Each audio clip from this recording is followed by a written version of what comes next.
Welcome to the Future of Teamwork podcast. My name's Dane, Groeneveld, CEO of Huddle 3 Group. And today I'm pleased to have Elizabeth Wong joining me from Foundation Source. Elizabeth is the National Director of Philanthropic Advisory Services. I think I got that right, Elizabeth. Yes. Very good. So thanks for joining me. Maybe to give our listeners a little bit of a bearing about who you are, Elizabeth, you could tell me and tell us a little bit about your personal and business story. What brought you to this great role that you've got in front of you today with Foundation Source? Will do. And thank you so much for having me and Foundation Source here today. I am in I've been in philanthropy for about 3 decades. Yeah. And I'm originally from San Francisco, California.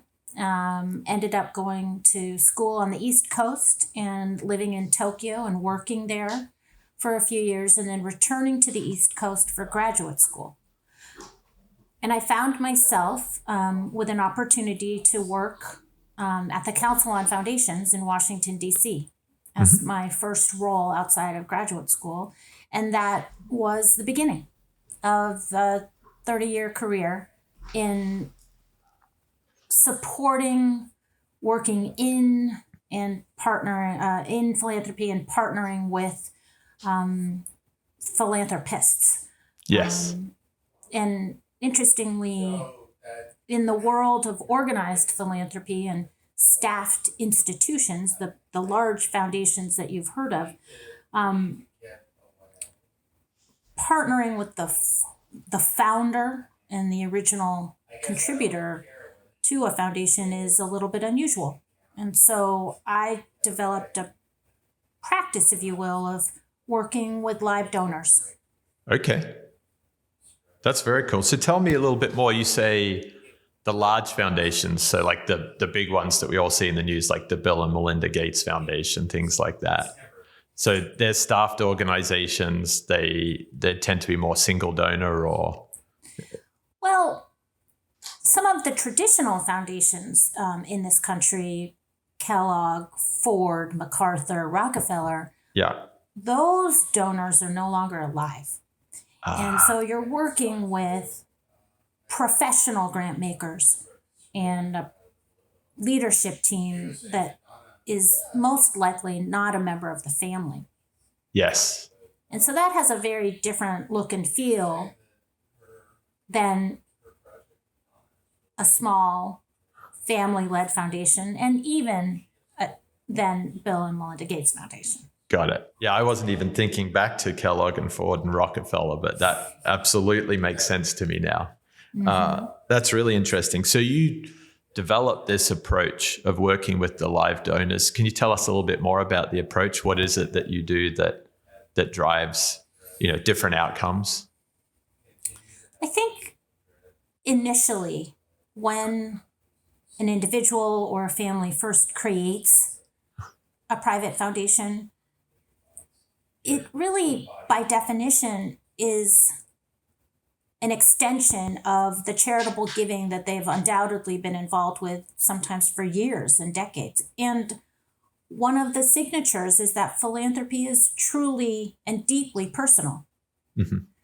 So I think one of my roles as a facilitator to meaningful philanthropy, and that is meaningful for both the philanthropist and the foundation and the recipient of those grant funds, is to help find relevance and to help make connections between what a philanthropist, a donor, may want to accomplish, what's meaningful to them. Yes. And then finding partners, nonprofit, public charity, implementing partners in the world to make that a reality. Yep. I think it's often that personal connection that can sometimes be overlooked. There are a lot of drivers for setting up a foundation. Probably one of the first that many philanthropists will hear will be about finances, taxes, what makes sense at the end of the year, this sort of thing. And while that is all true, I think it's really pivotal at the early stages, in particular, to make it relevant and connected to who you are and Yes. and what's going to be meaningful. Because without that, it can be a little bit unfulfilling. Yes. No, that makes a lot of sense. And in today's climate that we live in, giving and, living your purpose has become much more important to the everyday employee or manager in organizations. Yes, there's the big families who are thinking legacy and giving back, but we're seeing this more and more part of the daily fabric of organizations that are looking to engage, empower their teams, and really be a part of the community. So as you look at your career spanning the last 3 decades, have you seen a shift in terms of the types of live donors that you're working with, or how they're emerging within sort of smaller businesses or certain communities that you wouldn't have historically expected? It's interesting. I have found that from an individual perspective, the drive to give is something I've seen throughout my career. Okay. In many ways, I think you point to an evolution of the discourse at a corporate level. Yeah. I mentioned that I've been involved in philanthropy for 3 decades, but I suppose it makes sense to mention that I made a stop in the middle of that and was on the nonprofit side in partnering with the Aspen Institute and their program, which is now called Business and Society. And this was many, many years ago, but I've always been fascinated by this connection between the company and its for-profit purpose and its relationship to not only its employees, but it's the communities in which they operate. And I think that's where I've seen a particular shift and an expansion of what corporate purpose is. Yeah. And when you think about how that comes together, you mentioned there beyond the team that does the finance and the tax and the compliance, there's this importance of bringing the right partners together around I think you specifically said the relevant theme or the objective. How is that changing today, given that you've got more employees that want to be part of the story, more partner organizations? I would imagine a lot of organizations are starting to pop up, particularly through COVID. Is that becoming a more fragmented environment to chart and put teams together within? One of the things that I'm constantly struck by is how individual, in addition to personal, how individual philanthropy can be. So whether it's a family-led philanthropic effort in the form of a foundation, or it's a corporate-led philanthropic endeavor, I do believe that each entity, each leadership group chooses its own path. And really, because the rules that govern this work are very broad and inviting and allow for innovation and individual style. So when I think about how a corporation might engage its employees or its leadership and ultimately the community in which it works, I can think of, 100 different variations for 100 different companies that do it. Yeah. I think, though, what I'm inspired by is the idea that it is common and it is understood that a company's purpose isn't only to produce what it produces or to sell what it sells, but that their footprint with their employees and with their communities is meaningful and important and not something to be overlooked. And Yes. so I see companies being more intentional about that footprint. Sometimes it's through grant making. Sometimes it's through volunteership. Yep.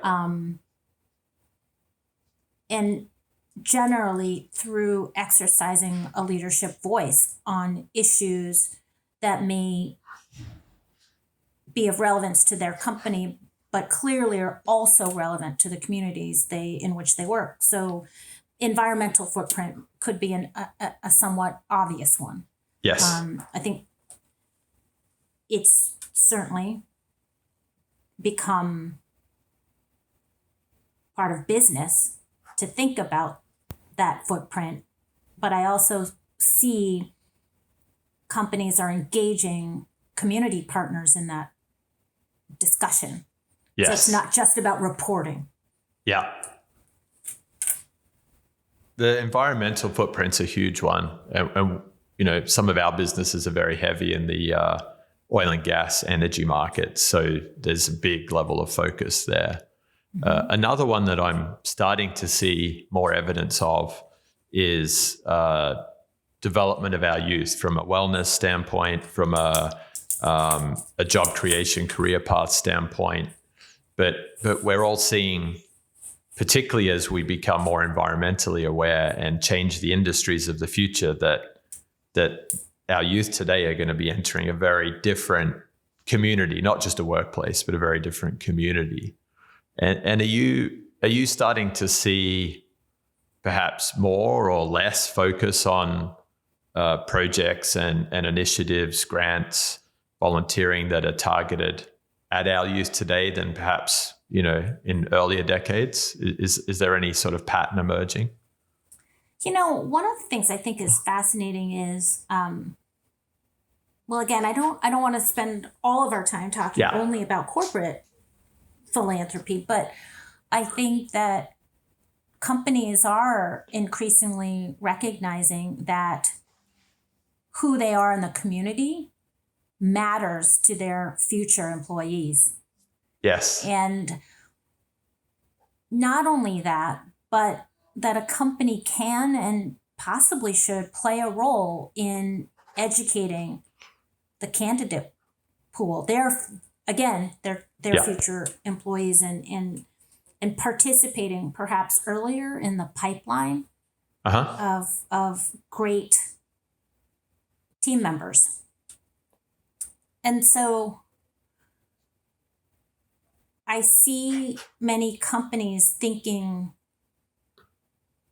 about youth as future audience, future employees,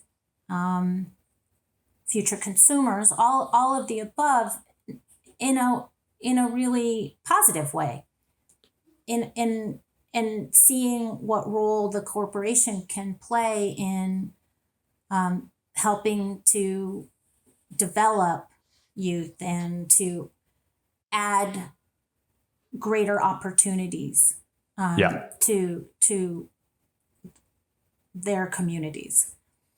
So it's interesting. I think perhaps what may have shifted in philanthropy is that 100 years ago, we called it charity, and it was a lot more about addressing immediate needs. Yeah. Food, clothing, roof over your that heads. Early Maslow hierarchy. Yeah. And now I see more engagement of youth, both in terms of training opportunities and education, but also in drawing out the voices of youth and in creating platforms to hear what is on young people's minds. And that does relate to climate change, I believe, and to what is what they look forward to in terms of a compelling workplace. That's interesting when you say voice of the youth. like you just shared, I've always associated big philanthropy or charity with those immediate needs, or maybe the people who go out and buy the artworks and make them available, accessible to the public in low cost or free museums and those types of things. But when you start thinking about philanthropic activities that are really more of a movement than an individual action, there's really something there. It talks to who can we be serving in the future? What continued role can we play in serving those people as their needs change? So it becomes a lot more dynamic, it seems. Dynamic, and I think, I guess I would say also optimistic. And hopeful. And I really appreciate when a philanthropic entity recognizes that it has an opportunity, certainly, to address immediate needs, but it also has the ability and sometimes the luxury to look ahead and to think about what the needs of our society may be 10 and 20 and 30 years down the line. And what role can they play to help contribute in their small way to that. And if companies and philanthropists who may have just transitioned from a life in the working world, if they are seeing what sort of the future opportunities are, and they're able to help create a pathway and inspire young people to pursue those opportunities and to be ready for that, then I think that's a really nice alignment of capabilities and opportunities. Yeah, absolutely. So when you think to that voice of youth, you mentioned climate change. Are there other key themes or even specific projects that you're seeing out there now that just capture your imagination, that you just see as, wow, this is really starting to build a lot of traction or following? I think, and again, in some ways, this is not going to come as a surprise given the discourse in our country today, but I've seen more foundations across the board, whether family-led, privately operated, corporate led, think about the role that diversity, equity, and inclusion plays in their grant making. And candidly, I think for many of them, this is a new question. Yes. They hadn't added that lens to their grant making. Yeah. And, whether it's working in animal welfare or after school tutoring programs or health research, I think that those questions have been really compelling. When asked, and when our sort of foundation leader clients and partners have reflected upon their own work, that adding that layer, I think can really pose some interesting challenges and opportunities for shifting your grant making, or perhaps the lens through which you're evaluating a request for funding that you might receive. I think so. Absolutely. One of my mentors always said, some of the best questions you do a disservice by answering. He's like, the best questions you need to ask, what other questions does that generate? And you're absolutely right. If you think diversity, equity, inclusion, particularly for some of these longer standing organizations, foundations, they can now start asking, well, what do I do now? But what have I historically done that put certain groups in our community at a disadvantage or didn't give those people access to things that we've historically found important, and it can create a huge number of ideas. I guess the challenge then is going back to that point about optimism and dynamism. How do you find the best projects that are really going to move the needle today for the people who most need the access or the support or the encouragement? Well, and I think a sort of similar adjacent statement might be that some of the best questions are the hardest to answer. Yeah, I like that. It's interesting in terms of selecting your partnerships. What organizations or what efforts are you going to fund?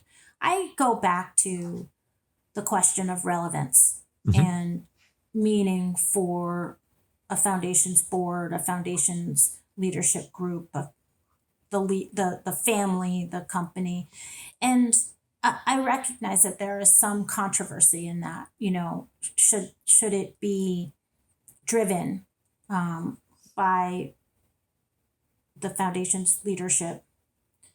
And I guess I would continue to say, I think the best philanthropic experiences are informed by not only financial engagement, but in, being interested, captivated, compelled by what that foundation is doing. And I will often pose this question to a philanthropic leader, and that is sort of twofold: what's keeping you up at night and what's getting you up in the morning when it relates to your giving. And that's why I would assert that ensuring that there is something compelling for the philanthropist is important. You want there to be that drive. You want the board to be thinking about what problems they want to solve before they go to sleep at night. And you want them to jump out of bed in the morning, eager to be part of that solution. So I find that on the giving side, that's sort of an optimal state of engagement. Excellent. Very good. And then a final question on that, and then I'll let you perhaps take us in a little bit of a different direction. But when it comes to that relevance, what keeps you up at night, what you wake up for in the morning, are you seeing a tighter grouping of initiatives and projects that are being funded from some of these foundations? Or are you still seeing people looking quite broadly in terms of where they engage and what they engage in?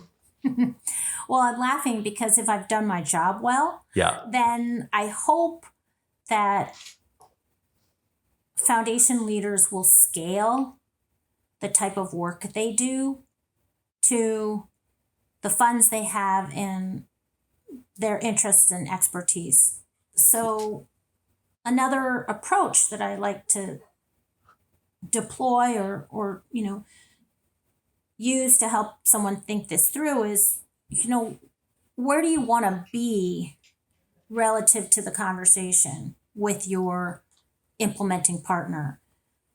Do you want to be one of 100, 1,000 contributors, in which case you're saying, I participate, I'm a part of something much bigger? Or do you possibly want to be one out of 3 funders at the table, such that you are deeply engaged, the executive director, you've conducted the site visit, you might know a little something or a lot of something about the work they do, and your footprint is very much on this in a helpful way. You may be lending expertise and all sorts of things. So I think the answer to your question is very much dependent on what choices a funder might make. Yeah. That latter category that you shared, being one of three and really being deeply engaged, that excites me because that's where the best teamwork happens. And, I think my experience, and we've only had very recent experience setting up a small foundation with the help of Foundation Source, but my experience is that it becomes work to constantly be looking at lots of different things. Whereas if you really focus on your passion and find those right partners, you can make a lot more impact than just the dollars that you bring. And it's an easier message to share with your employees and other community members. So I like that concept of teaming up and being, around the table with one or two or three of those key groups. You have a few compelling stories to tell. Mm-hmm. And one of the trade-offs is that it comes with sometimes making difficult choices, Yeah. Particularly for a high-profile individual or a public-facing organization. There are always going to be asks, across a broad geographical swath, across different sectors, or, again, it could be education, health, climate, who knows what.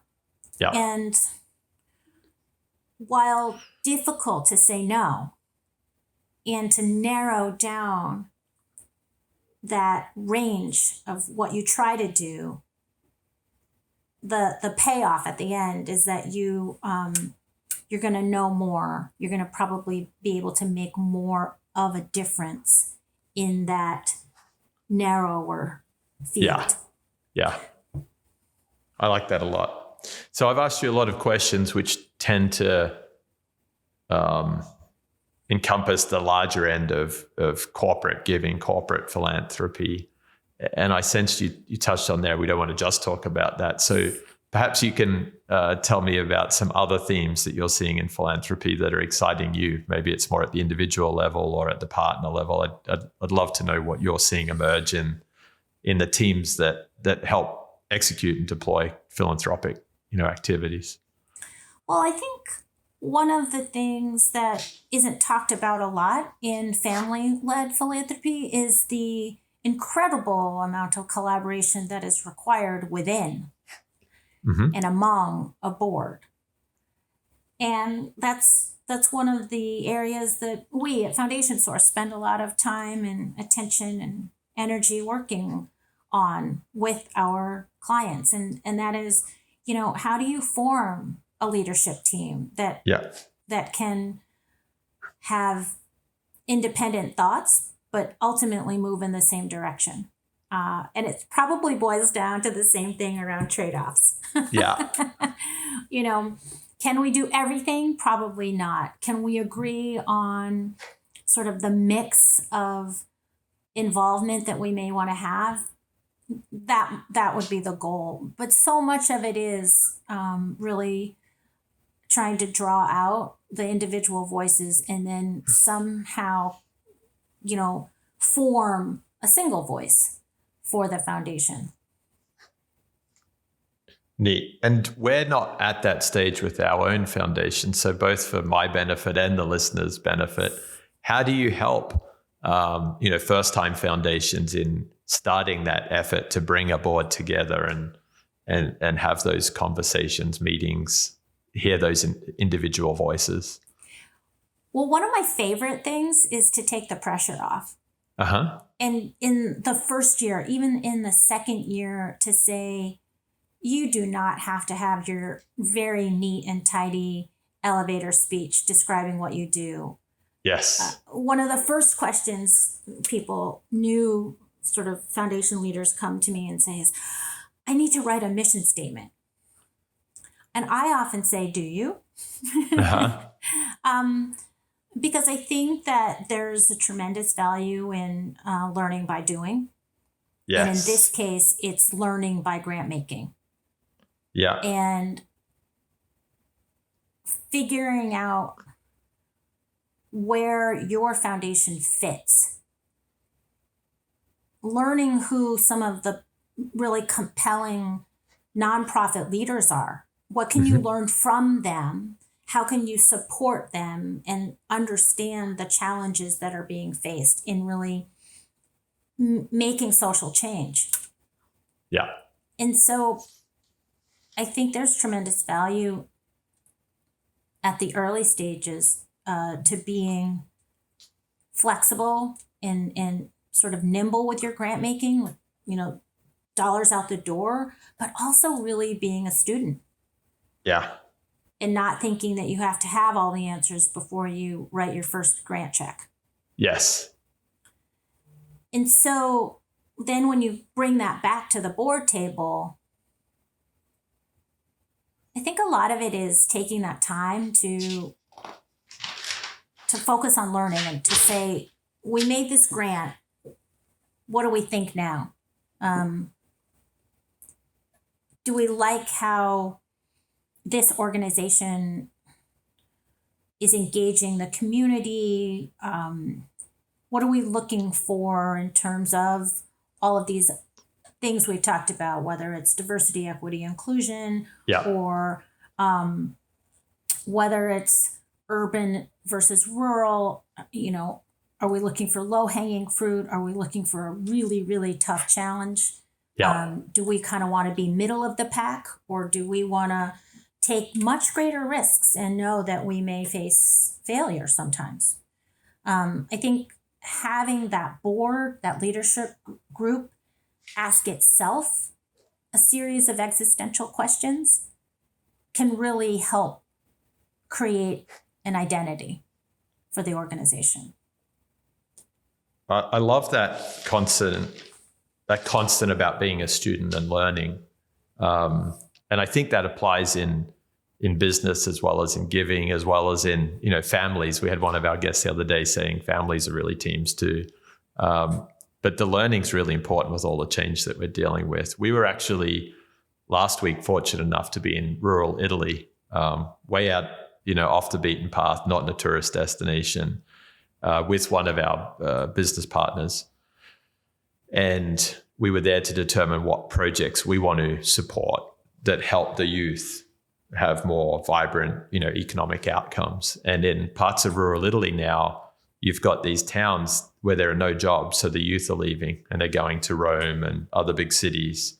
And so you've got this elderly population that's living very subsistence based, still farming, still running their small crafts businesses. And the townships are dying, because there aren't people in every house. There aren't kids in the streets or in the schools.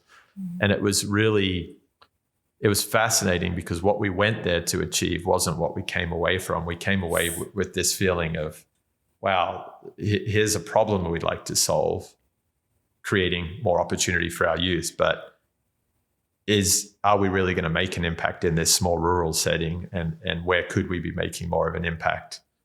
Because is this a challenge? Is this an opportunity that we ourselves can drive enough success in?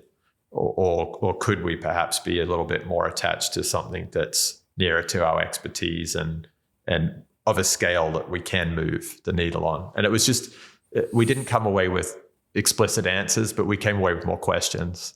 And I feel relieved that you're saying these groups should be continuously learning and not putting too much pressure on, because the discovery process has been very real, and it's created a good connectivity amongst the team that's looking at what problem we're really going to solve.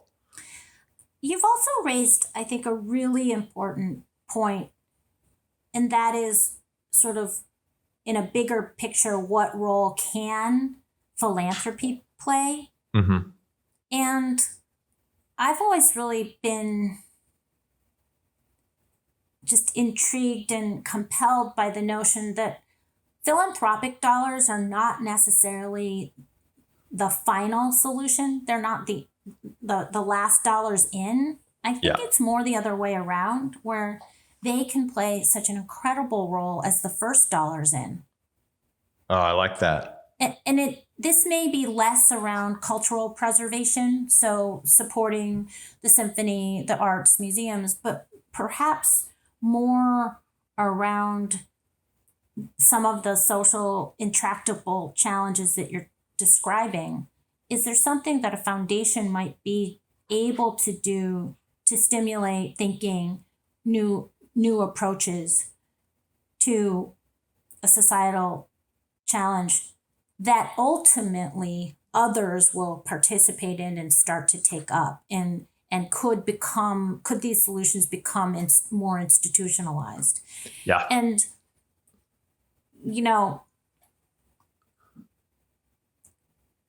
there is controversy around large philanthropies being in discussion with government.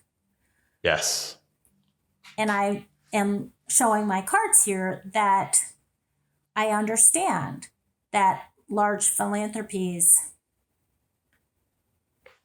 do not necessarily believe that they can be the long-term solution. Mm-hmm. And so the partnership with government has to do with that line of inquiry, that with that long-term thinking. Yeah. If we can start something, might you be able to continue it? Yeah. Is a conversation that I believe is happening.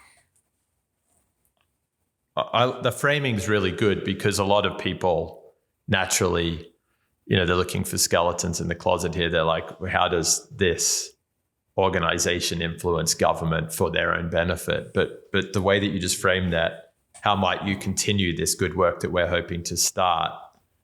Number one, I think it's got more of a futuristic outlook.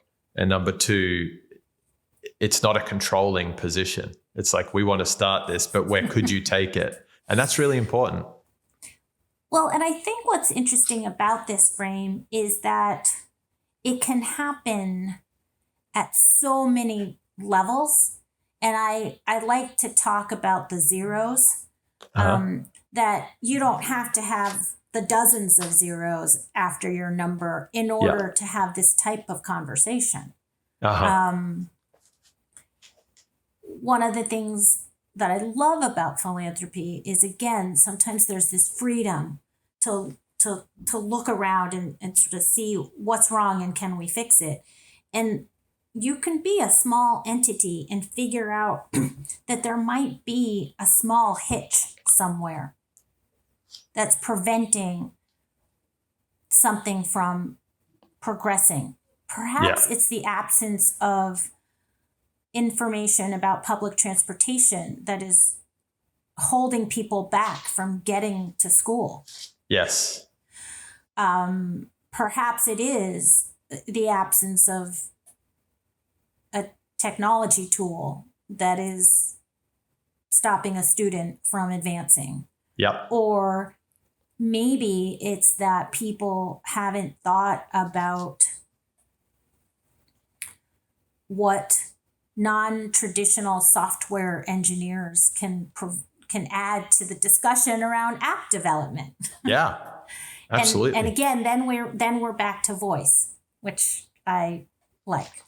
I love it. Yeah, that's really neat. I've got a ton of points. I think I've taken about 3.5 pages of notes.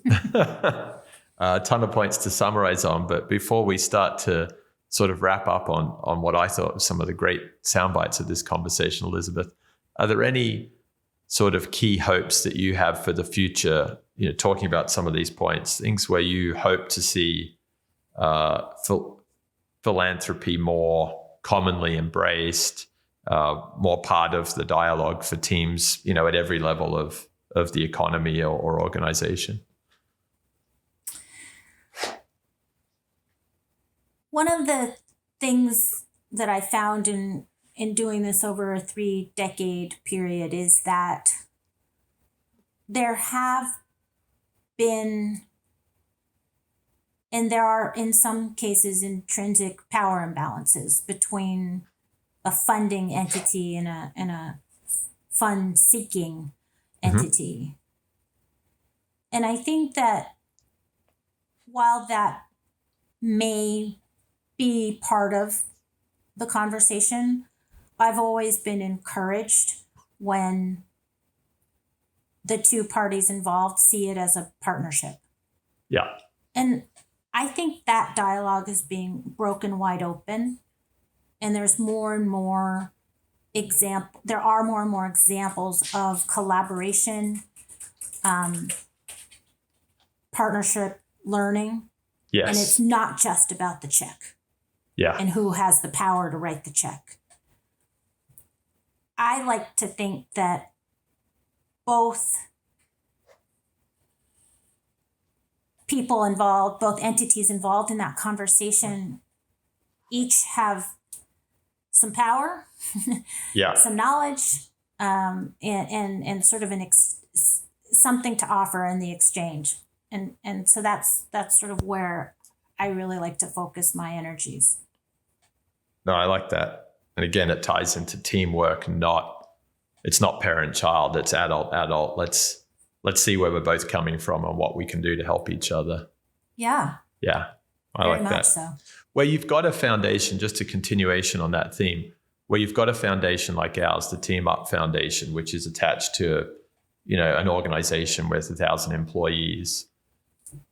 Is there a role that employees tend to play to help with that bridging of, separation of the finance and the passion and the day-to-day kind of skills and connections that can be leveraged to build the partnership? I think there absolutely can be. Employees bring all sorts of perspectives about what community needs they're seeing on the ground or in their particular geographies. If there are different communities in which you're working, certainly there's volunteering that can come up, and where different skill sets and or expertise may come in handy. It could be a non-skilled volunteer day where everyone's just, given a hammer. Packing backpacks. Yeah. But there are other ways to deploy volunteers and expertise. It could be around helping a nonprofit to strengthen their financial plan or their business plan. If that's one of the things. It could be fundamental in, sending someone over to help figure out some of the IT challenges, or logistics, or, mapping out how to run an event. It could be something very much needed in deploying your social media. How do you reach your audience? Or how do you get better at storytelling? Yeah. So I think there are plenty of things for those 1,000 people to do if you want them to. Yes. And then, I think also helpful to recognize that organizing, deploying, kind of drawing out those resources from a group as large as 1,000 also is a body of work in and of itself. One of the things we find so often with corporate foundation folks is that this is like their third day job. Yeah. They're a little stretched. And I understand, being careful with your resources, but, I would say calibrate ambitions around how to engage employees with sort of allocation of resources to make that a good experience, both for the employees, your grantee partners, and the company. Yeah, that's great. Corporate foundation, right? There are a lot of parties to get engaged there. There are, and there's a lot of leaders out there like me who have a huge ambition that they then endow upon their employees who, may share that ambition, but may not quite have the level of resource or time being made available. Like, great news. Dane had another good idea. Concerning news, Dane had another good idea. Exactly. I'm sure that's true of a lot of organizations. Mm-hmm. All right. Well, that's a good note to self for taking our foundation forward. And I think also, Dane, it really speaks to teamwork, right? It's just sort of recognizing that great ideas can be great, but they also come with work. Yeah. I love that. For the team. Yeah. Yeah, that's perfect. Well, it's been a wonderful conversation, Elizabeth. Just to summarize, there's been some great points around, philanthropy being both individual and personal. I loved your point on the boards, understanding the individual voices before we come up with our collective voice. The optimism and that whole sense of dynamic sort of future movement in today's philanthropy is exciting, and particularly tied to your point about philanthropy, particularly in a smaller setting, can be first dollars in, not last dollars in. Let's pilot something new. Let's adjust a small bottleneck in the process and see if it can create a movement. That's very empowering for all who want to be involved in their own small way, which I thought was great. And this whole concept of voice of our youth, voice of our partners when we're teaming up, voice of our employees who are being burdened with all of these ambitions of leaders. I think empowering voices is huge. So I'm sure that's not a complete summary, but there were some points that really stood out to me. And I've certainly learned a lot, and I appreciate you taking the time to join us today. Thank you so much. It's been wonderful to talk with you.